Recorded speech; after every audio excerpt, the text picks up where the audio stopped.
Hi అండి. ఈరోజైతే మాకు ఇండక్షన్ స్టవ్లు అందజేశారండి.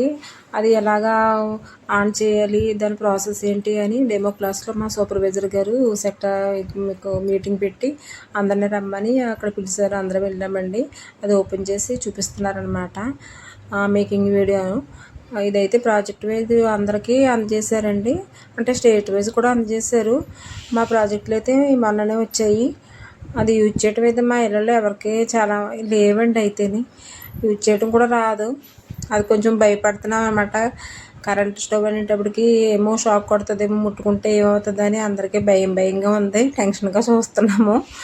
అది మేడం అయితే చెప్పారు, గిన్నె ఉన్న ప్లేసు అది సర్కిల్ ఉంటుందమ్మా, ఆ గిన్నె పెట్టి ప్లేసు అది, దాన్ని టచ్ చేయకూడదు. మనం ఆన్ చేసిన తర్వాత అది టచ్ చేస్తే కనుక షాక్ కొడుతుంది. మిగతా చుట్టూ ఉన్న ప్రాంతం అయితే పర్వాలేదు. మనకు ఆప్షన్లు ఉన్నాయి కదా, బటన్స్ అవన్నీ అది ఆన్ ఆఫ్ చేసుకోవటం. తర్వాత మనకి కోడిగుడ్లకి ఒక బటన్ ఇచ్చాడు, ఎగ్స్కి ఒకటి, రైస్కి ఒకటి, దోశలకి ఒకటి, మిల్క్కి ఒకటి, అలా బటన్ సిస్టమ్ ప్రతిదానికి అక్కడ మ్యాటర్ ఇచ్చేసి మనకి ఏది యూజ్ చేసుకోవాలో టెంపరేచరు మనం పెంచుకోవచ్చు, తగ్గించుకోవచ్చు. అది కూడా ఆప్షన్ ఉందండి.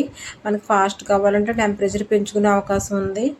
ఒకవేళ ఏమైనా పొంగిపోతున్నా కూడా తగ్గించుకునే అవకాశం, టెంపరేచర్ తగ్గించుకుంటే తగ్గిపోద్ది. కానీ ఒకటి ఏంటంటే ఇందులోనూ పాలు పొంగిన మనకి పైకంటే గిన్నెకి మనం అదే స్టవ్ మీద పెట్టుకుంటే పాలు పొంగిపోయి కిందకి వెళ్ళిపోతాయి, స్టవ్ అంతా అయిపోద్దండి. అదే ఇండక్షన్ స్టవ్ మీద పెట్టుకుంటే కాదు పాలు అయితే పొంగవంటండి, బయటకు రావంట, పై వరకు వచ్చి ఆగిపోతాయని అన్నారు. అదొకటి కొంచెం మాకు వింతగా ఉందన్నమాట.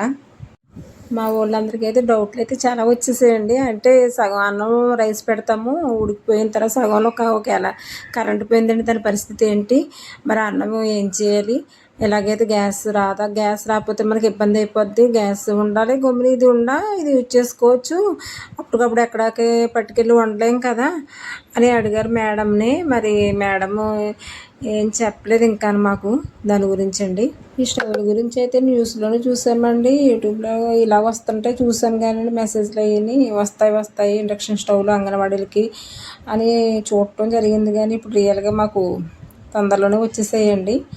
దీని మీద ఉండి చూడాలి ఎలా ఉంటుంది ఏంటో, మరి పిల్లలకి వండాలి. మేడం చూపించినప్పుడు అయితే ఏమి డౌట్స్ పెద్ద రావుగానండి. కొన్ని మనం ప్రాక్టికల్గా చేసినప్పుడే కదండి చాలా డౌట్లు అనేది వస్తూ ఉంటాయి. మళ్ళీ ఏదైనా ఉన్నప్పుడు మేడంకి మెసేజ్ పెట్టాలి, ఎలా వచ్చింది, ఎలా ఏంటని ఆప్షన్ అన్నీ చెప్పాలండి. మళ్ళీ ఆయమ్మకి చెప్పాలండి, మేము నేర్చుకోవాలి, ఆయమ్మకి చూపించాలి. ఆయమ్మలు అంటే ఇప్పుడు అంతా బాగానే ఉన్నారండి, యాక్టివ్గాను, వాళ్ళందరూ బాగానే చేసుకుంటారు. వాళ్ళకైతే మా మీద కంటే ఫాస్ట్గా ఉన్నారు, ఇప్పుడు బాగానే నేర్చుకుంటున్నారు అన్ని విషయాల్లోనూ. వాళ్ళల్లో కూడా కొంతమందికి అయితే ఉంటాయండి దీని గురించి అయితే తెలిసే ఉంటుంది. మాకైతే చాలా మట్టుకు తెలియదండి దీని గురించి అయితేని. చూడాలండి ఎలా ఉంటుందో మరి. సరే అండి, థ్యాంక్ యూ ఫర్ వాచింగ్ అండి. Thank you.